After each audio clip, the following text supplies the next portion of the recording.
ধারালো অস্ত্র দিয়ে গৃহকর্ত্রীকে আক্রমণ পরিচারিকার বোলপুরের জলট্যাঙ্কি এলাকার ঘটনা। বাড়িতে একাই থাকতেন হাসি চ্যাটার্জি। হঠাৎই ছুরি নিয়ে হামলা চালায় পরিচারিকা। জখম মহিলা ভর্তি হাসপাতালে। কেন হামলা, তদন্ত পুলিশ। প্রধানমন্ত্রী আবাস যোজনার নামে কোটি কোটি টাকার দুর্নীতির অভিযোগ। স্বরূপনগরের বিজেপি মণ্ডল সভাপতির বিরুদ্ধেই পুলিশের অভিযোগ। গ্রামবাসীদের বিজেপি নেতার বাড়ির সামনে বিক্ষোভ। আগাম আঁচ পেয়ে ঘরছাড়া বিজেপি নেতা চিত্তরঞ্জন বিশ্বাস। বোলপুর থেকে খয়রাশোল যাওয়ার পথে দুবরাজপুরে দুর্ঘটনা। হঠাৎ ব্রেক কষা ডাম্পারের পেছনে তৃণমূল বিধায়কের গাড়ির ধাক্কা।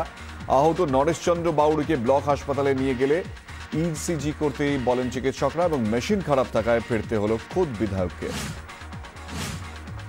ফের হুগলিতে গ্রেফতার কুখ্যাত দুষ্কৃতী সৌম্য রায়। গোপন সূত্রে খবর পেয়ে বৈদ্যবাটির হনুমান ফাউন্ডারি মাঠ থেকে গ্রেফতার করে শ্রীরামপুর থানার পুলিশ। উদ্ধার পাইপগান ও কার্তুজ।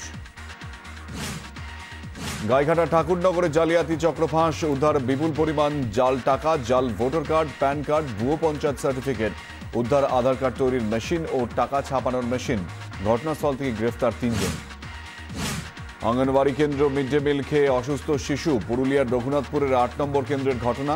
28 জন শিশু ভর্তি হাসপাতালে। ঘটনাস্থলে আধিকারিকরা, তদন্তের নির্দেশ। প্রধান শিক্ষিকা অনুপস্থিত, তাই বন্ধ মিড ডে মিল। খালি পেটেই বাড়ি ফিরল ছাত্রছাত্রীরা। পশ্চিম মেদিনীপুরের ডেবরার চকশাহাপুর প্রাথমিক বিদ্যালয়ের ঘটনা। মিড ডে মিলের দায়িত্বে প্রধান শিক্ষিকা, তিনি না আসায় রান্না হয়নি সাফাই স্কুলের অন্য শিক্ষকদের। মার্কেটিং কমপ্লেক্সে নেই ন্যূনতম পরিষেবা। 5 বছর ধরে বিদ্যুৎ সংযোগ ও শৌচাগারের আবেদন করেও সাড়া পাননি ব্যবসায়ীরা।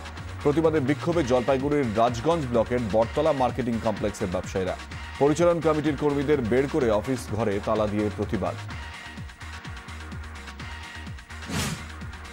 প্রবল গরমে পানীয় জলের তীব্র সংকট। প্রতিবাদে রাস্তায় বাঁশ ফেলে অবরোধ। বিক্ষোভে আসানসোলের হটন রোড এলাকার বাসিন্দারা।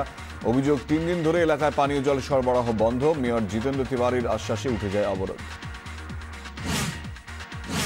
জম্মুর অনন্তনাগে সেনা জঙ্গি সংঘর্ষ। লস্কর কমান্ডার জুনেইদ মাট্টু সহ 2 জঙ্গির মৃত্যু। গোপন সূত্রে খবর পেয়ে আরওয়ানি গ্রামে সেনা অভিযান। গুলির লড়াইয়ে জঙ্গির মৃত্যু। গতকাল কুলগামে পুলিশ কনভয়ে হামলার নেতৃত্বে ছিল মাট্টু।